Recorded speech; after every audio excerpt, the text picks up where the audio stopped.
Fala galera, cabeças pensantes desse Brasil. Eu sou o professor Cláudio Drummond, sou professor de língua portuguesa e estou aqui para falar para vocês sobre o Enem, sobre redação, especificamente a redação do Enem.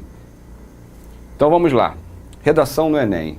Então vamos desmistificar algumas coisas e vamos esclarecer e dar dicas de como proceder na redação do exame do ensino médio. O texto exigido pelo Enem é o texto dissertativo argumentativo.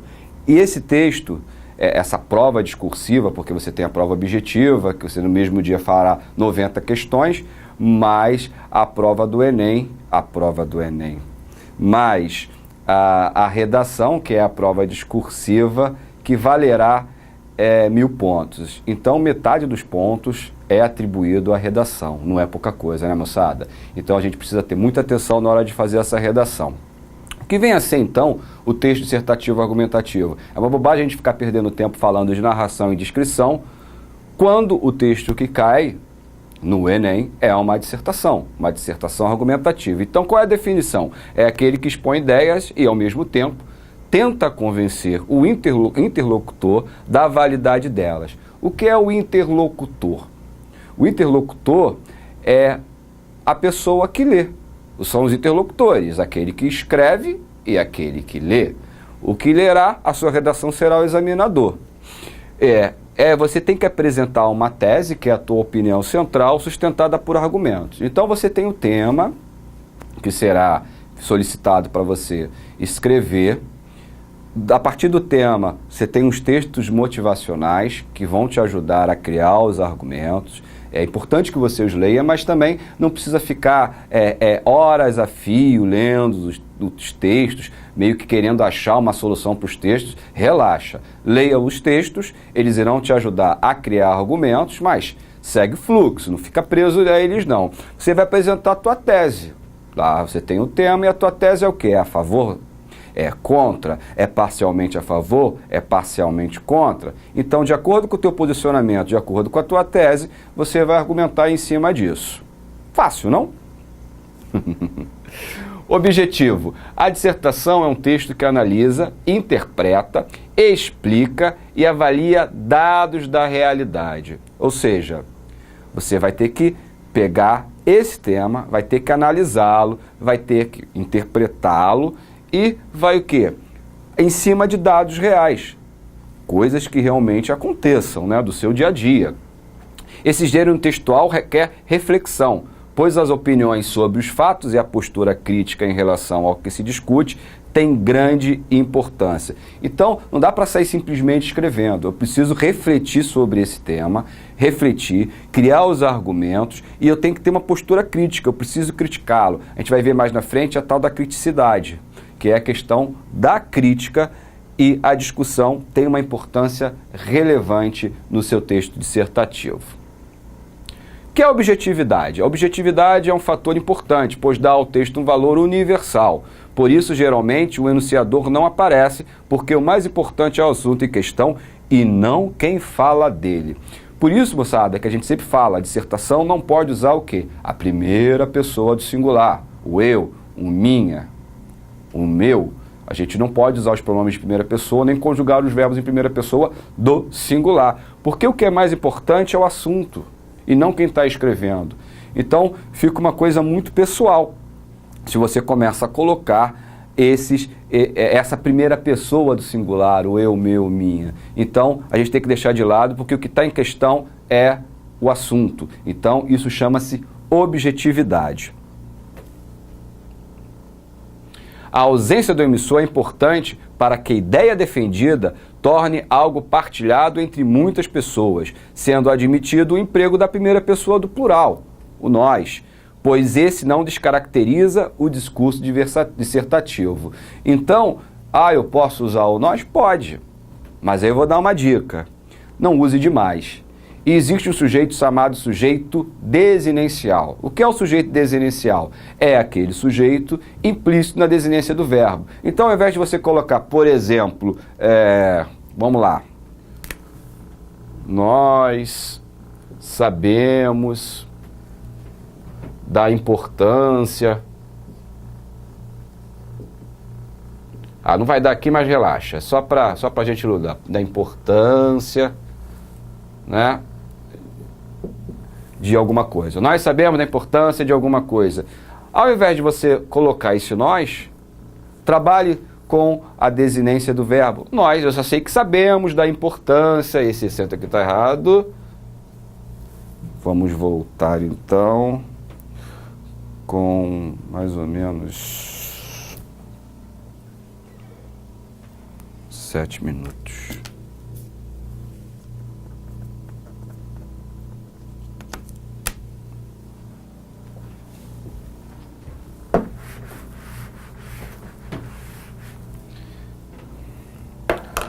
Então, moçada, a gente pode usar o nós sim, entretanto, com cuidado.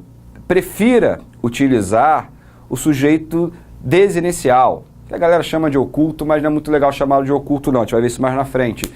Use o sujeito que a gente chama de desinicial, implícito na desinência verbal. Eu vou mostrar um exemplo para vocês, olha. Nós sabemos da importância, reticências, de alguma coisa, né? Não vem ao caso. Ao invés de usar o sujeito ali explícito, pronto, sabemos da importância. É evidente que quem sabe é o sujeito nós. Então você não fica repetindo, que vai gerar um erro de coesão, repetição desse nós o tempo todo. Então, prefira usar, pode usar a primeira pessoa do plural, sem estresse, entretanto, prefira o sujeito elíptico, o sujeito desinicial. Beleza? Vamos seguindo. Então, algumas recomendações. Usar a norma culta da língua portuguesa. Então, é importante que você use a modalidade culta. É um texto formal, é um texto dissertativo. Então, tem que usar a modalidade culta, que a gente também chama de língua padrão, e que a gente usa como base a gramática normativa. A normativa é aquela que a gente aprende na escola, com as normas, com as regras, por isso normativa, de normas, de regras. Então eu preciso. Quando a gente fala é muito fácil, né?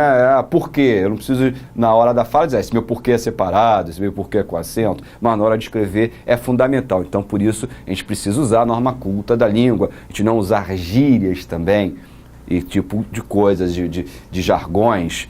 Leia com atenção o tema, é fundamental, né? Você vai criar argumentos.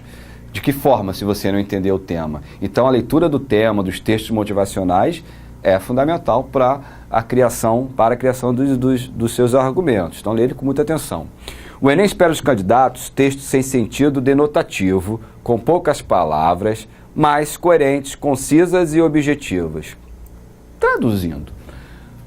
Expressões de sentido denotativo, o que é denotativo e o que é conotativo. A conotação é a linguagem figurada, é o uso de figuras de linguagem, é uma linguagem subjetiva. A gente não está escrevendo um poema, está escrevendo uma dissertação, um texto objetivo, então objetividade. As palavras e as expressões precisam estar em sentido denotativo. Denotação é o sentido básico, real, e o sentido conotativo é o sentido figurado. As palavras, quanto mais a gente escreve, a gente vai acabando escrevendo um monte de palavras, às vezes desnecessárias, e a gente também acaba o quê? Se expondo. Quanto mais eu escrevo, fico mais passível de um erro. Então, é legal você escrever o texto com poucas palavras, ela sendo objetivo, tendo a coerência uma com a outra, né? Concisas e objetivas, né? Se é denotativo, ele é objetivo. Controle bem o seu tempo. Você terá, nesse dia da redação, 1 hora a mais do que o tempo das horas objetivas. Você vai ter 1 hora a mais para a construção do seu texto. Então, eu costumo aconselhar que você faça esse texto, essa dissertação, em 1 hora. Mas você pode passar um pouco disso, é claro, pode fazer antes, mas dentro de 1 hora eu acho que é um tempo legal. Então você precisa controlar isso para que você não fique com um tempo muito curto para resolver as questões objetivas. Afinal de contas, são 90 questões, né? Escreva para qualquer um ler. Não escreva palavras ou frases difíceis que não são de fácil entendimento. Esqueça que quem vai examinar o seu texto é um professor que tem doutorado em Harvard, não sei das quantas. Isso é o que menos importa. Você tem que escrever um texto. O bom texto é o texto de fácil entendimento, aquele que eu leio uma única vez e entendo. Então, escreva como se fosse para todo mundo, que todo mundo tivesse condição de entender, que todas as pessoas sem dificuldade no entendimento da tua mensagem. Pense nisso. Mais recomendações. Respeite os direitos humanos. É uma das normas do Enem respeito aos direitos humanos. Então, muito cuidado com os posicionamentos que você venha a ter para que ele não fira os direitos humanos. Cuidado com os exageros, né? Com uma emoção muito... afinal de contas, o texto nem emotivo ele é. Então, muito cuidado com isso. Respeite o número de linhas. Então, você tem um mínimo de linhas que no Enem é molezinha. Você não pode escrever um texto com menos de 7 linhas, senão ele será considerado em branco. Então, uma dissertação com menos de 7 linhas nem é uma dissertação. Não tem como o cara criar uma dissertação com menos de 7. Tá? E você terá lá um limite em torno de 30 linhas. Fica ligado nessa questão do número de linhas. Menos de 7 a gente sabe que não rola, mas também não vá lá para as 30. Você corre o risco de repente, extrapolar. Então, tenta ficar num número confortável de linhas, sei lá, 20, 25, é bastante satisfatório. Repetir muitas vezes as mesmas palavras empobrece o texto. Então, você tem lá a palavra, sei lá, qualquer palavra, realidade. A realidade da população brasileira é pá. A realidade é isso, isso e isso. Por que a realidade? Então você fica repetindo realidade ou qualquer outra expressão muitas das vezes. Isso mostra que você não tem vocabulário. Isso empobrece o texto. Então cuidado com a repetição da mesma palavra. Isso vai de novo acarretar um problema de coesão. Lance mão de sinônimos e expressões que representem a ideia em questão. Então, isso também é legal não só para a questão de dar uma repetição. Isso mostra que você tem um vocabulário, que você tem um domínio legal da língua e não vai empobrecer o seu texto. Repetir ideias mudando apenas as palavras resulta em redundância. Então você está no parágrafo com uma ideia. Aí no outro você só mudou as palavras, mas disse a mesma coisa. Não vai dar certo. Isso chama-se redundância e você vai ter descontos sérios na sua pontuação.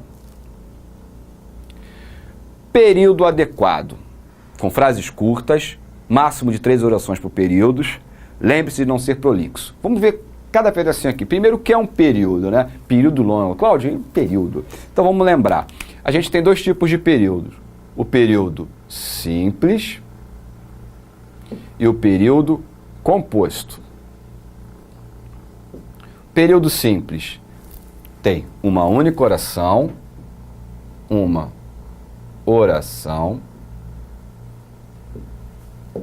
e o composto, 2 ou mais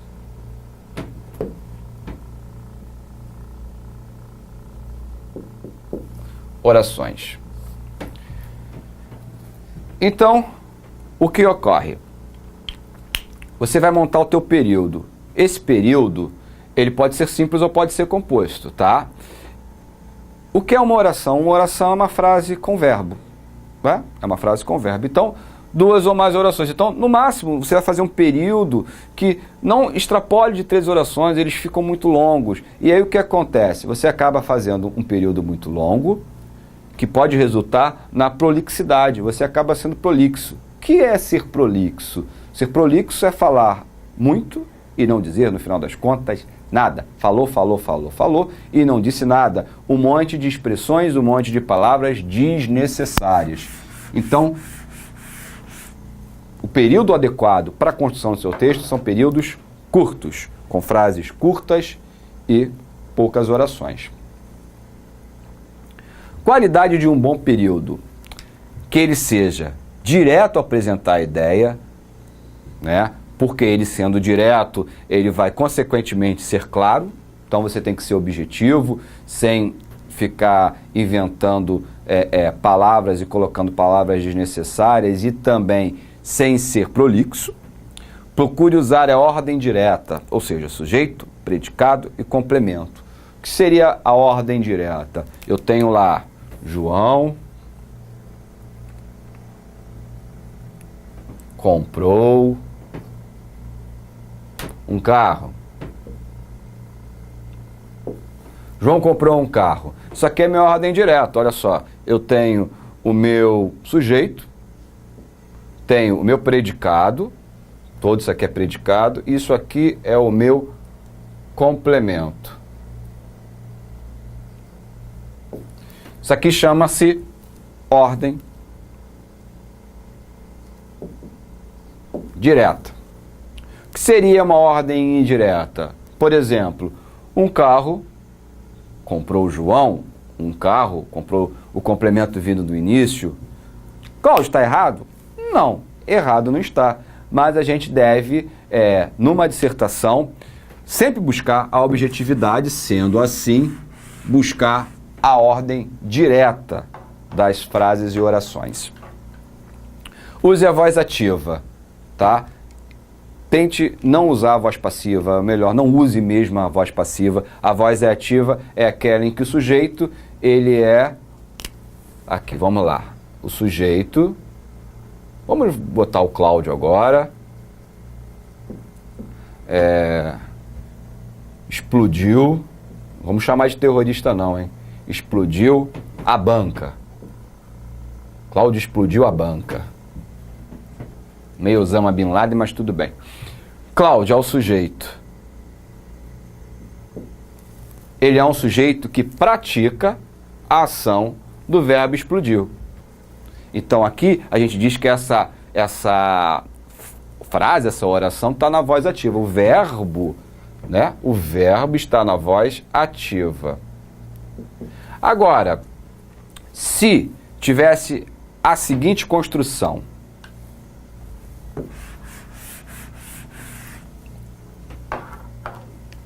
a banca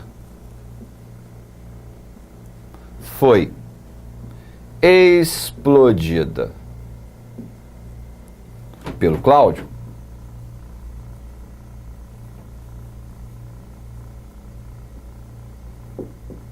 Olha, aí já mudou. Foi explodida, isso aqui está na voz passiva e não ativa.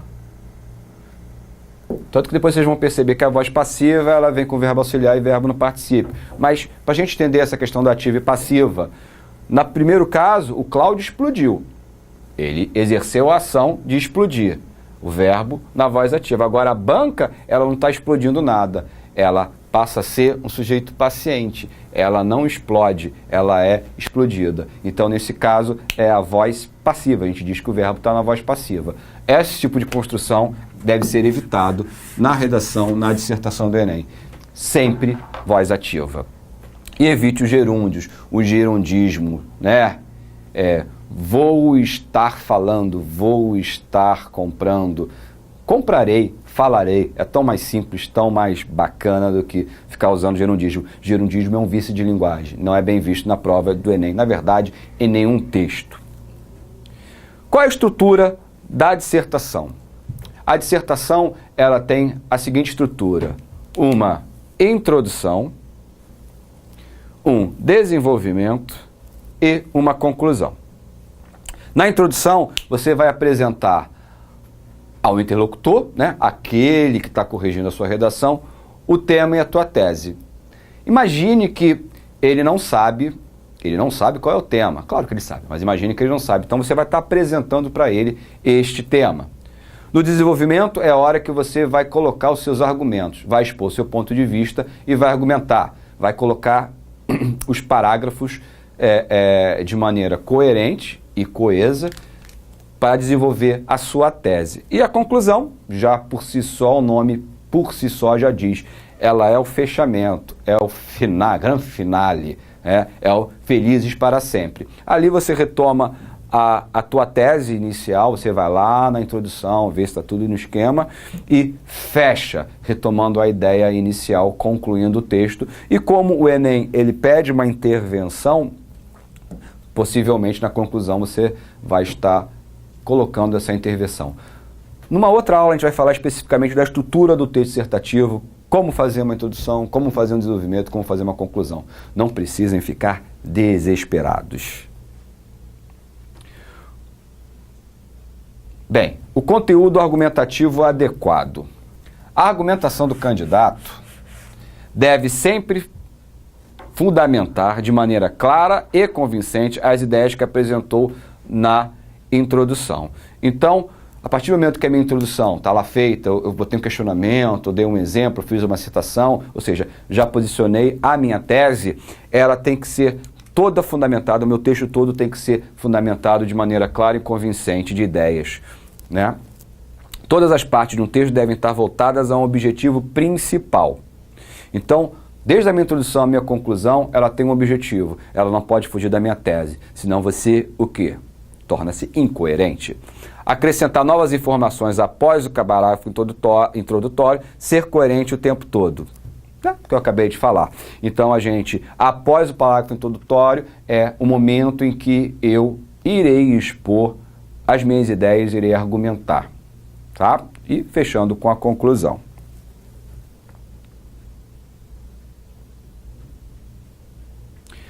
Lembre-se, faça com responsabilidade o rascunho. Use-o a seu favor. Ora, você tem um rascunho. Eu vejo candidatos que fazem o rascunho de qualquer maneira, não estão nem aí para o rascunho, querem ir direto para o texto final. Poxa, você tem um rascunho para poder expor várias ideias, tentar várias possibilidades, por que você não vai usá-lo? Né? Vai lá, começa a rabiscar um monte de coisa, vai botando as ideias lá, depois você pega aquele emaranhado de ideias e formata para o seu texto final. Use-o a seu favor. Administre bem seu tempo. A gente já falou isso anteriormente, então cuidado com o tempo para você não perder os limites, né? Para você acabar não extrapolando e se dando mal. Durma bem de véspera e evite comidas pesadas. O cara vai fazer a prova do Enem, que é uma maratona no dia seguinte, né? Já fez de véspera, né? Porque a prova de redação é no segundo dia. Então, no dia seguinte o cara vai fazer mais 90 questões, mais uma redação, uma dissertação imensa, aí o cara à noite vai comer uma coisa bem levinha, uma feijoada, um mocotó. Vai ficar meio esquisito na hora de fazer a prova. Durma bem, faça uma alimentação leve, bacana. E, cara, acreditar em você. Se você não acreditar em você, ninguém vai. Acredite que você é capaz. Acredite que você fará uma boa redação. Moçada, até uma próxima aula. Espero que vocês tenham gostado. Saudações.